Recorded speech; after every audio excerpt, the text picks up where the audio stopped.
Well, thank you. Webinar on getting started on the path to compliance with FSMA 204. My name's Todd Baggett. I'm the CEO at RedLine Solutions and serve the PTI Leadership Council as the co-chair of the Technology Working Group. Today, I'm joined by supply chain and traceability expert, Erik Larsen. Erik has implemented ERPs for some of the most prominent names in produce and works with us on providing FSMA trainings, on-site readiness assessments, developing implementation plans, and providing project management as needed. So our agenda today is we're going to make sure that we cover FSMA 204 so everyone understands what that is. We'll talk about preparing for compliance, looking at the traceability lot code, or TLC as it's known, talk about the things to do to get started. We'll take a brief overview of my produce traceability software and wrap up the session with some Q&A. And again, if you hit that question mark in the upper corner there, enter your questions as we go, and we'll answer as many of them as we can at the end of the session. So what is FSMA 204?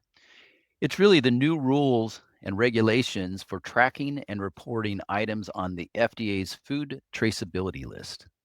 FSMA 204 requires tracking of 6 critical tracking events called CTEs, each with a set of key data elements known as KDEs that need to be captured and recorded for the items on the food traceability list to be sent to the FDA upon request. The FDA's food traceability list contains foods that historically have had higher rates of foodborne illness incidence. These include things like leafy greens, most vegetables, nut butters, soft cheeses, and most types of seafood. The critical tracking events apply to the items on the FTL list, as well as any item that includes these foods as an ingredient unless there's been a kill step.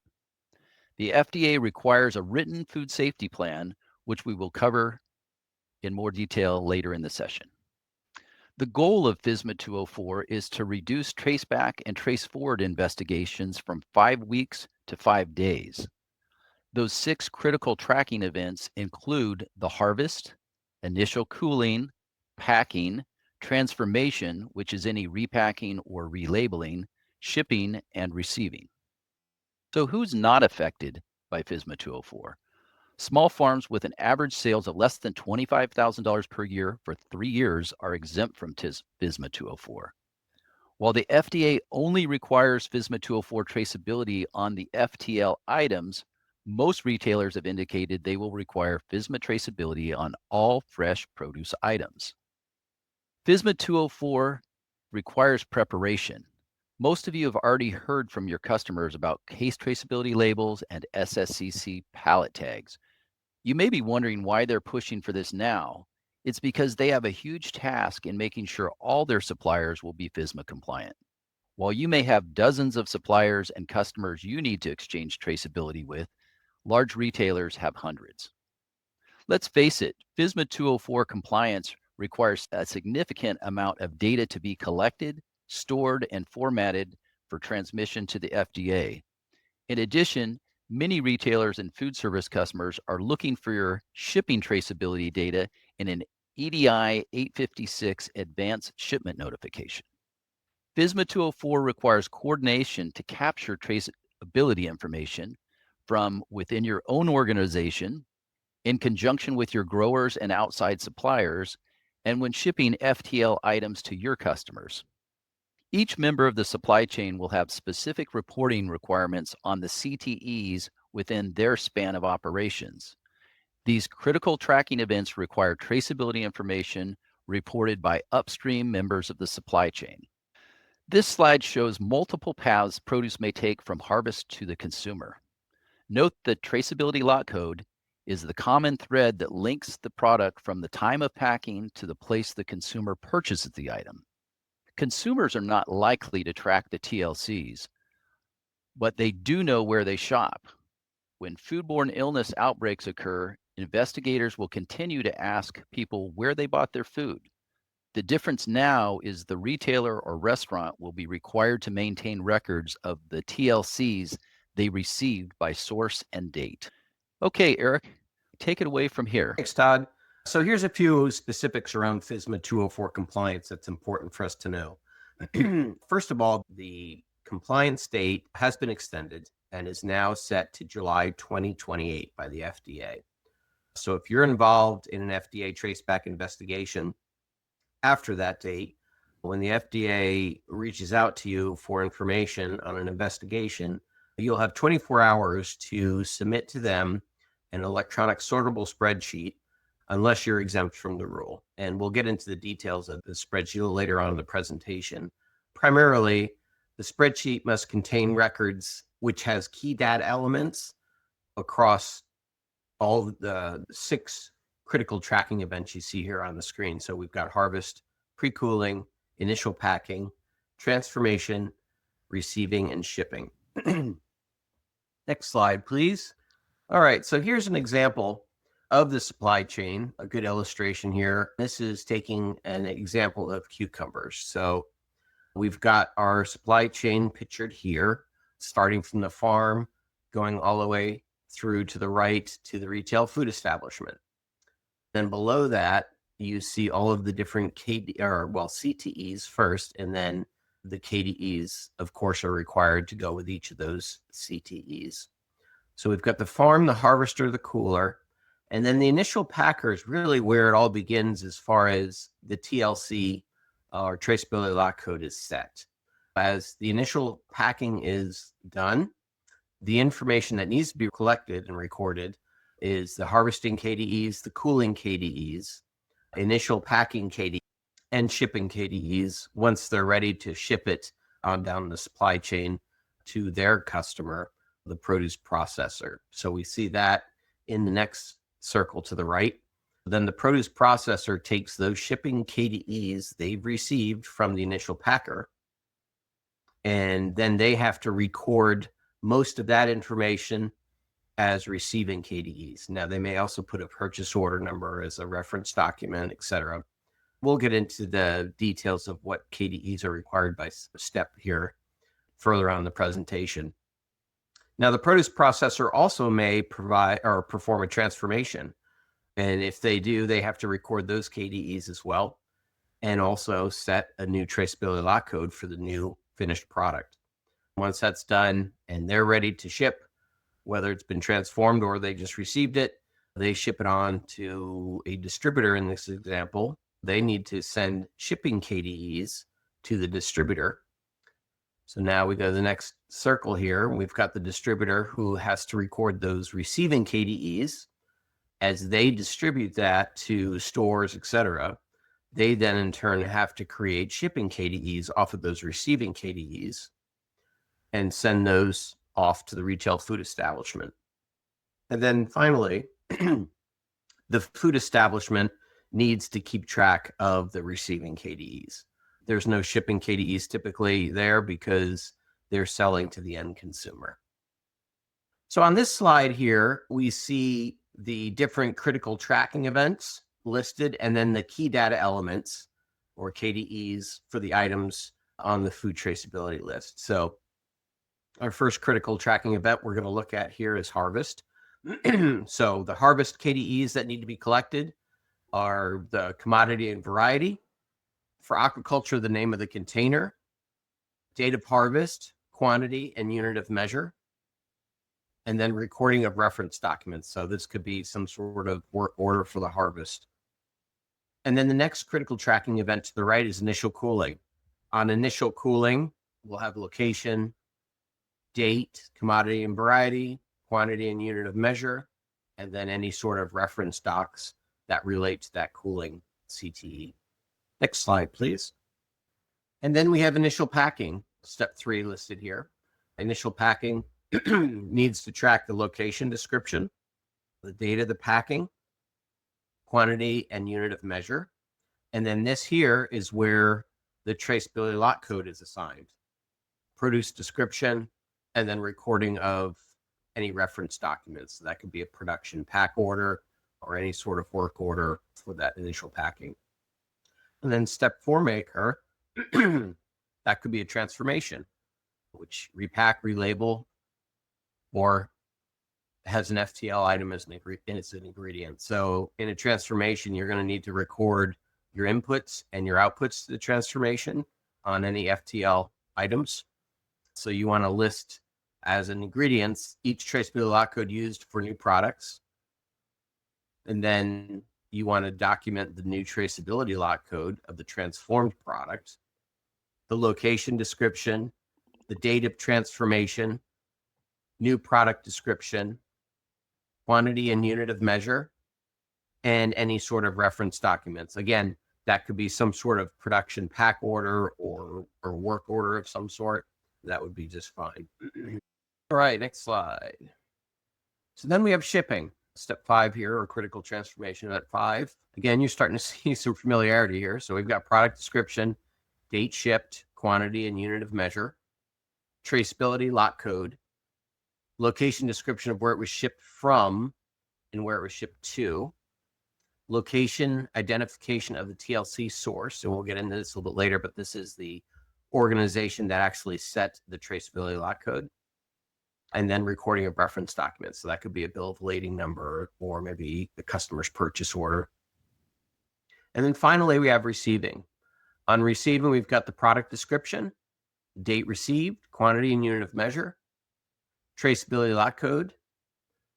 And then if you're receiving, so let's imagine maybe a retail store and they're receiving some product from a local grower, a very small grower who may be exempt from the rule. So they may be taking product in that doesn't have a traceability lot code. So it's to go ahead and set a traceability lot code for that and create one. And then it goes from that point forward through the rest of the chain. So then we have location description of where it was received and location description of where it was shipped from, and then record any reference documents for that. Okay, here's an example here, 204 critical tracking events by role. So again, this is just a sample or an example, but you've got field packed commodities, shed packed commodities, and then the entities responsible around each of those. So on the field packed commodity, you've grower, and the grower has KDEs for harvesting, initial cooling, if applicable, the initial packing, and then ultimately their shipping. So the TLC you'll see is created at initial packing, and that TLC has to be carried through. And this infographic shows TLC, so you can see how that one TLC code, that same code, is passed through the entire supply chain. So then we have packer shipper. So we have a transformation potentially and a shipping CTE. Then it goes down to the distributor wholesaler. They'll take a receiving CTE, shipping CTE, or maybe even they may perform a transformation, then need to track the transformation KDEs. Then it goes to a distribution center, receiving CTEs, shipping CTE to the retailer, and then they're responsible for the receiving CTE. So again, that's a grocery store or restaurant. And then the shed pack commodities are pretty much the same. So if you look over there, you've got a grower involved who has the harvest CTE. Then you have the packer shipper who does the initial cooling, initial packing, transformation, and shipping. Again, you see there we have the initial packer, or the packer shipper is going to be creating the TLC upon initial packing and transformation if applicable. All right, next slide, please. Okay, so we talked a lot about the traceability lot code. We saw TLC all over these slides. So very important. This is really what the FDA is really looking for, to be able to create this linkage through the supply chain and track the produce, so, or any product on the FTL. Typically, the descriptor is often alphanumeric, and it's the one code. Like currently today, each entity in the supply chain pretty much has their own lot tracking that we see, but this is not that. The FDA is requiring one code that gets passed through the supply chain. That same code goes through each entity in the supply chain. That's, again, assigned at the point of initial packing or transformation, and then it follows the product through each stage. Basically, it just, like I mentioned, it helps speed up the time it takes for the FDA to provide an investigation. Okay, next slide. Great. I'll jump in for just a second here All and talk about the traceability case label. This is a picture of the PTI harmonized case label. You can find this in the PTI best practices for formatting case labels. There's no specific requirement from the FDA for case and label printing. However, they acknowledge that the industry standard harmonized case label contains the traceability lot code, which is what you're seeing here in the upper part of this sample label. That label has the data that you need for the traceability lot code, and it links through the rest of the supply chain, which is really 90 to 95% of the supply chain is after it's been packed and this has been applied by that original packer. Again, I will shift it back to you to talk a little bit more, Erik, about the traceability lot codes. Sounds good. Thanks, Todd. Okay, on this slide here, talks a little bit more about the traceability lot codes. And basically, the main takeaway from this slide here, I would say, is only the initial packer can create the traceability lot code, or TLC, or an entity providing transformation can create TLC, typically. The only exception is on the receiving, if a retail establishment might be receiving something from a small exempt grower, they'll need to establish a TLC. But generally speaking, only the initial packer and the entity providing the transformation can create the TLC. All right, next slide. Okay, then we've got the traceability lot code source. So the traceability lot code source is the place where this traceability lot code was assigned. So it's not a person, it's an organization or entity. So it's an organization name, be the name of the packing facility, or ranch or farm, their address, and perhaps even their phone number. Could also use a GLN number. The traceability lot code source is there to let the FDA know when they're performing an investigation who assigned that traceability lot code. And the traceability lot code source must be exchanged between trading partners all the way to the store restaurant. So again, this is just as important as the TLC itself. It needs to carry through the entire chain. And really the most popular way right now of communicating this information is for the speed needed for FDA to have the optimal situation for conducting their investigations, is to have all this digitized, and it needs to move through the system, through the supply chain. Right now, EDI is the most popular method or communication protocol to send this information through the supply chain. That's accomplished through the 856 EDI document, which is the advanced shipment notification. So a lot of organizations now are updating their advanced shipment notifications to add these FSMA related fields, or KDEs, that we discussed, to those ASN documents. Now, not all entities have the capability of sending EDIs, of course. In that instance, you could send the information on a bill of lading and or on case labeling, but mostly on a bill of lading. It's also good practice, even if you're sending ASN documents, to also have the redundancy of having the information on the bill of ladings and any related paperwork for the shipment. All right, next slide, please. Okay, so here we've got 6 steps I recommend to establishing your produce traceability system. First step is build your compliance team. So it needs to be a pretty wide cross-section of your organization, because there's legal aspects to it. There's food safety, there's operational. So you basically want your senior management, packing, food safety, of course, sales, legal, and quality assurance. And then your next step we recommend is to audit your data flow. So walk through your critical tracking events that you perform at your organization and understand and identify those key data elements that are needed to support the FSMA rule. And then as you do that, you want to evaluate your processes for each of your commodities to identify any gaps, collection challenges, and information flow. Again, most of this rule is really about digitizing and speeding up the communication of traceability information. So a lot of this is just handling data, passing data on through the produce supply chain. So you want to evaluate all the processes across all your commodities to make sure, operationally speaking, you're able to collect and report on these KDEs and pass them along. Step 4 would be identifying key contacts. So for each KDE touch point, identify who's responsible for deciding how the data will be collected, whether it be an operations person or any other department involved in that. It's important to internally identify those key contacts.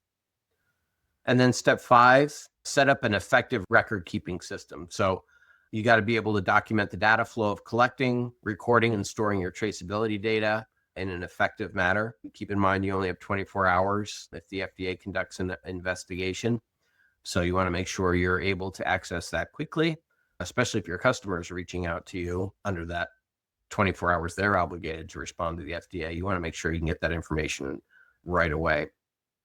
So you want to make sure your information system is able to produce it in near real time as possible. And then finally, step 6, evaluate your traceability software. Determine the feasibility and cost, whether you want to modify your current system or perhaps purchase a system or subscribe to some sort of cloud-based solution. That's something that has to be decided by you and your organization. Next slide, please. So how do you get started? We recommend you get started by creating a sortable spreadsheet. So open up Excel, maybe set up some tabs across the bottom showing receiving, transformation, shipping. And then within each of those worksheet tabs, you want to have a bunch of columns going across, which might be your KDEs. You've got that framework started, and then you're going to want to basically go through each CTE and make sure you're able to capture on whatever samples you're doing the information needed for FSMA 204. So here's some bullet points to remember. You want to identify the list of products of the FTL items that you produce and ship. You want to review the key data elements required for each critical tracking event within the span of your operations, and then walk through your process for each commodity you pack to determine who, what, when, where you'll capture these key data elements. Identify any gaps, assign team leads in those areas to identify how you will get that resolved, those gaps, and get that information recorded in your information system. And then make sure you have that data field for traceability lot code source. Is very important. And then this bullet on the bottom, I feel is very important based on what I've seen so far, is communicate with your suppliers on the data they'll need to provide to you.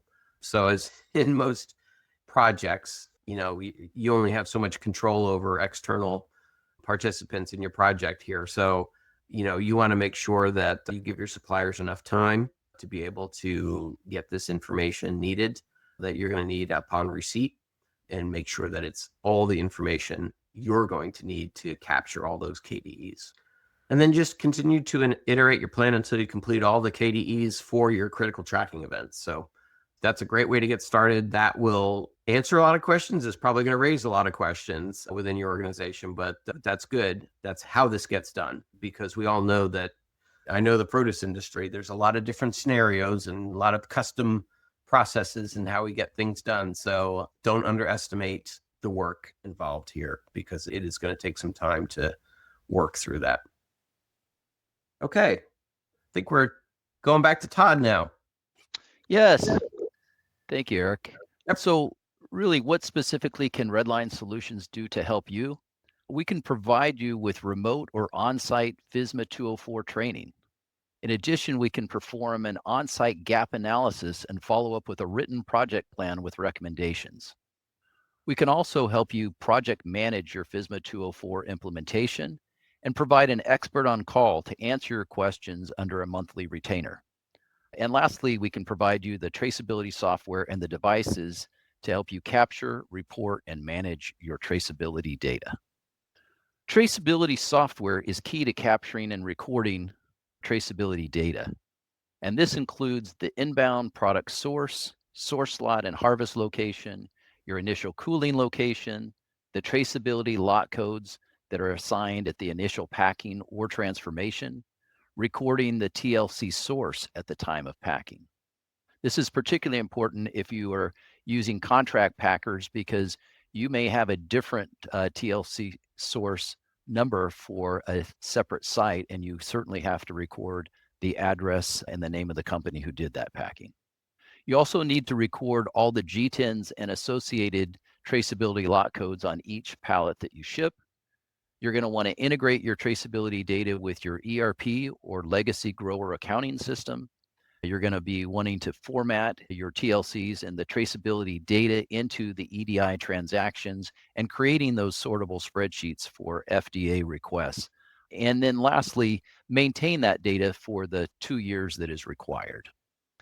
So with all the data requirements that you're going to have here, it's going to be virtually impossible to efficiently capture and record this data without electronic data capture, or EDC. EDC includes barcoding, RFID, and voice data capture systems, all of which RedLine Solutions does. The default technology for traceability in produce is barcoding, as we saw on the slide with the PTI harmonized case label. Regardless what system you use for traceability, manual FSMA data collection does not scale. This is where traceability software comes in, integrating tablets and rugged mobile computers with Wi-Fi or cellular connections.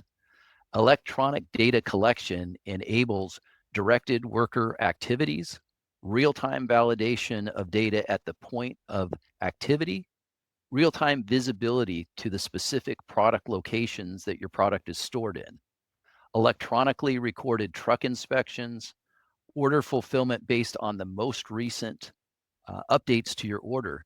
As we know, the order may change for a retailer 2 or 3 times from the time you printed it at 6 or 7 in the morning to the time it's actually being fulfilled.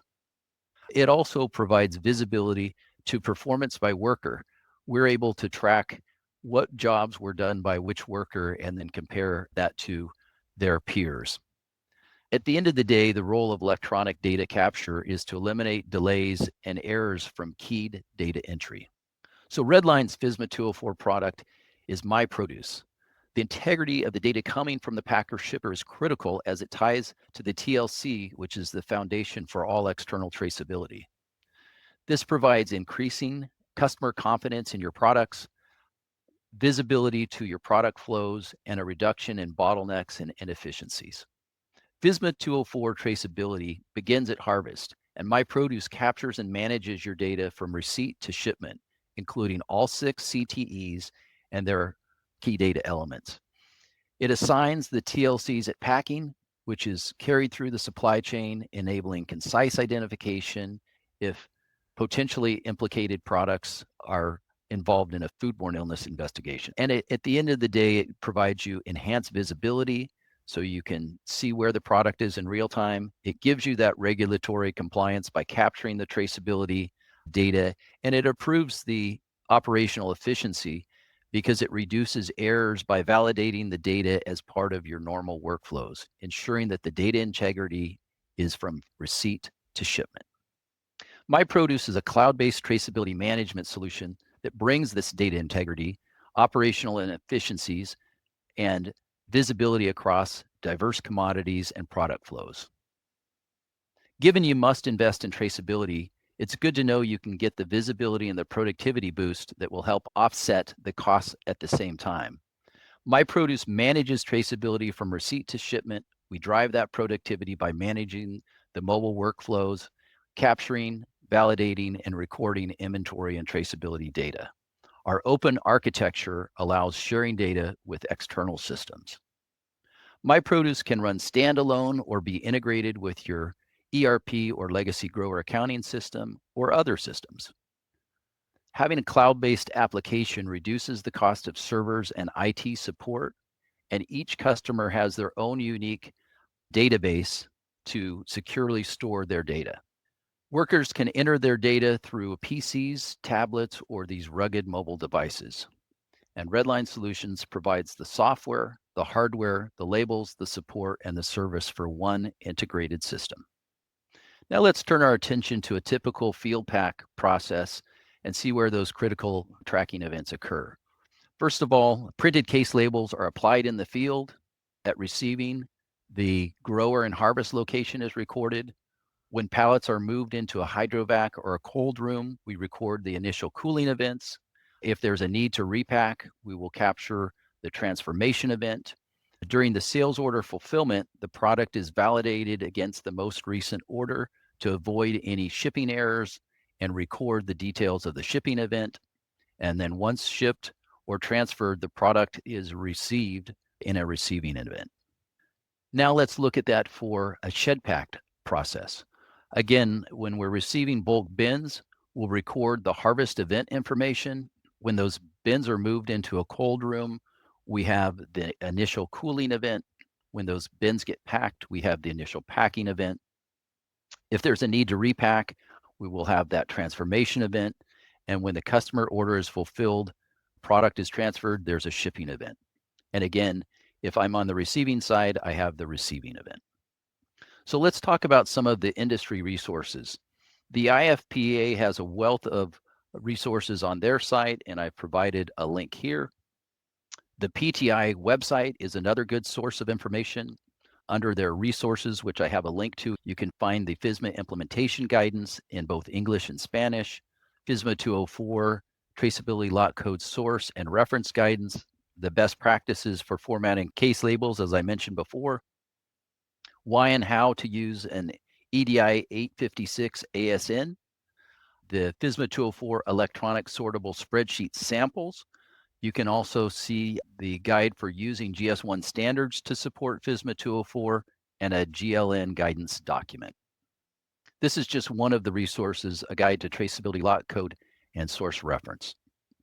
I also wrote a book last year that covers the rise of traceability movement, what you need to do today, and where I see things going in the future.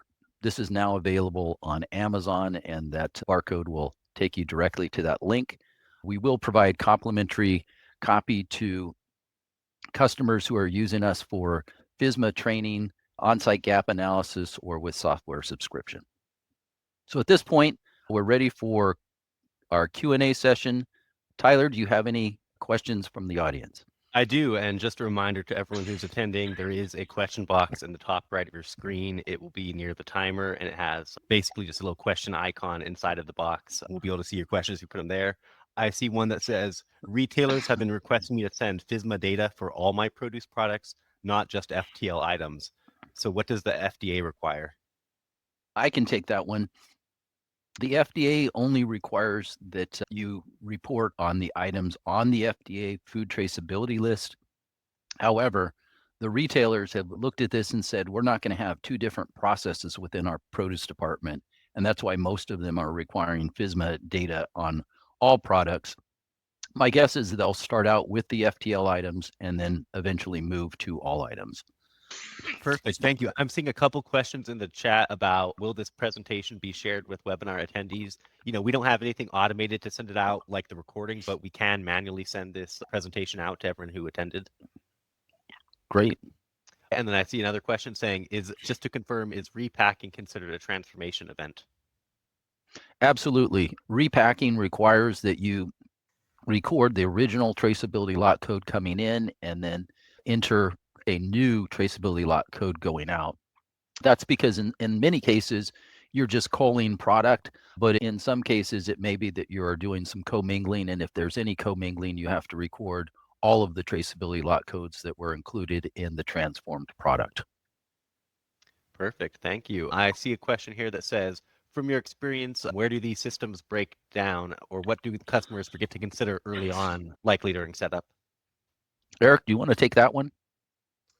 Yeah, I guess what I would say is probably the biggest thing I've seen so far is actually not so much on the software side, but more of the making sure you're doing that, spending that time up front to identify all your CTEs and KDEs before you go to modify your software. I've seen some things that almost got left out of the development docs or the RFP documents for purchasing software. I would say that's probably the most important thing, is make sure you kind of measure twice and cut once, so to speak. Spend that time up front, really just kind of whiteboarding it, understanding the CTEs and the KDEs. Great. Thank you, Erik. That's a good answer. I have a question actually specifically for you. It says, you mentioned the TLC code source. Can you explain that again? Sure. The traceability lot code source. So we've got the traceability lot code, which is that identifier that is kept through the entire produce supply chain. The traceability lot code source is who set that traceability lot code, whether it be the initial packer the entity providing the transformation. Again, it's not a person's name, it's an organization or entity. So it'd be a business name, address, maybe even a phone number, GLN number. Definitely take advantage of the GS1 coding standards as well. Okay, I see a question that says, I have customers asking for case traceability labels in different formats than the one you showed me. This is a problem when I'm not packing to order. So who specifies that we have to use the label that you showed? This is a question I get a lot of times. And the first thing I do is I go to the producetraceability.org website and I find the harmonized case label and I pull up the list of companies that have agreed to accept it. What I often find is that there's just some miscommunication within the receiving organization where they have an old label standard that they want to use and their company has agreed to use the harmonized case label. I send them a link to that. That's not to say that you don't have customers who will insist on a specific label. The challenge, as you've pointed out, is that if you are not packing to order, you may have to do relabeling. And I think some of this is an education back to that customer to know, or requiring that you know what they're going to have in advance so that you can label it that way as you do the packing. Good question. Got it. Thank you. I see one here that says, can you elaborate on the SSCC 18 when sending ASNs? I work with a retailer that's mandating this information, and I'm not sure of what details are required for me to comply. Erik, do you want to jump into that? Yeah. So the first thing I would do is understand how to properly create an SSCC code.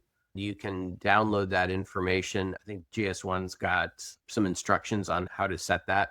It's important. That's going to be the main identification key, so to speak, for the logistics shipping unit going through the produce supply chain. So in an example here, so you've got a retailer, basically what they're looking to do is when they receive product in, and we have to keep in mind that the retailers are really spending a lot of time and effort updating their receiving process because they're having to collect a lot more information at a much more granular level now prior to this rule. So they're real concerned about making sure they're able to get this done quickly and leveraging their information systems to reduce the amount of data entry and errors. So they're counting on this SSCC code to be communicated through the chain as well so that they can link that.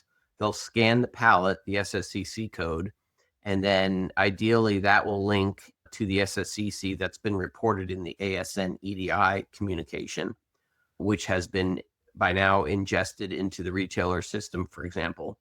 And that SSCC code will link up and pull that information on that particular product, all the KDEs necessary. So that's the reason why they're looking to implement that and use that. Yeah, and if I may add to that, just to add a little clarity, SSCC stands for Serialized Shipping Container Code. It's been used by the retail industry for many years, and basically it's a serial number for that individual pallet or logistics unit that is identifying all of the contents therein. Yes, exactly. Thanks, Todd. Great. Thank you. Sure. Good question. And hey, I just wanted to point out too, right next to the question box, you'll see something that looks like a paper with a paper clip. I've uploaded the webinar deck there. I'm going to email it out anyways, but if you want to just download the deck now while you're on the call, you can go to that tab and grab it there. I see a question saying, does the TLC source need to be a column on the sortable spreadsheet? Yes, Okay. it does. What is the timeline for doing your FSMA on-site gap analysis? Well, that's going to be right now, since we're still some time away from date by the FDA in July 2028. However, I'm sure many of you have been approached by retailers, especially looking to start sending them information, begin some pilots and such. So I would say right now, the lead time is probably a few weeks. But as time goes on, the entire industry is going to get very busy, whether it be the consultants, the service provider, other service providers, hardware providers. So it behooves you to get started as soon as you can and stay in front of the curve. There's still some time to be considered in front of the curve, but right now I would say maybe 2 or 3 weeks lead time to get that on-site assessment done. So, but as we get closer to that's going to get longer, I'm sure. Great, thank you. And this question is directed to Todd. It says, you had mentioned that your software has an open architecture. What is the benefit to that regarding FSMA? A lot of my existing systems are older and don't have this, and it makes it difficult to share data. That's exactly what the issue is sharing data is we're moving from of closed systems to open systems. And if you're needing to get data from a contract grower, or you have a number of different growers who are working with you in a co-op, you need to be able to share the data from where that product, who it came from, and where it was harvested. In addition, if you are purchasing product, you need to be able to, at a minimum, to identify the purchase order, but ideally actually have the traceability lot code on the product as it's received. So if there is an investigation, you can clearly point out where that product came from. So we have been in age of proprietary closed systems, and the next age we're moving into is actually open systems where you can communicate and we can have seamless data transfer between different entities. Great, thank you. I see a question here that says, what is my responsibility if the FDA is investigating one of my shipments? Erik, you want to take that, or you'd like me to? Either way, I can take it if you want. Go ahead. You can add anything I Yeah, missed. sure. I would say primarily the responsibility, if the FDA is investigating a specific shipment, is turning around a electronic sortable spreadsheet to the FDA within 24 hours, which lists any CTEs involved in your organizations that have occurred along with those KDEs. They will also be looking for your traceability plan.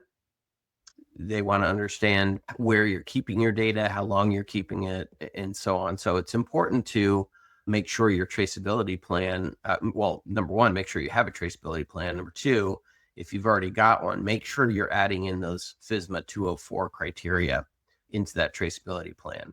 The FDA has a great FAQ site that can give you that information, or we can obviously provide that and help you through that process as well.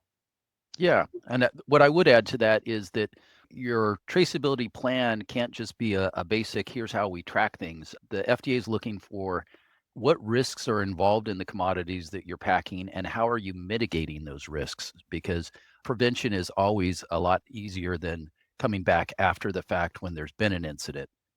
The other thing that we've done in our software is we treat the FDA request as a legal document. And so within our software, if there is a official request, we actually have a module where you send it and it will identify who it was sent to, what that email address was, and then we track when they opened it.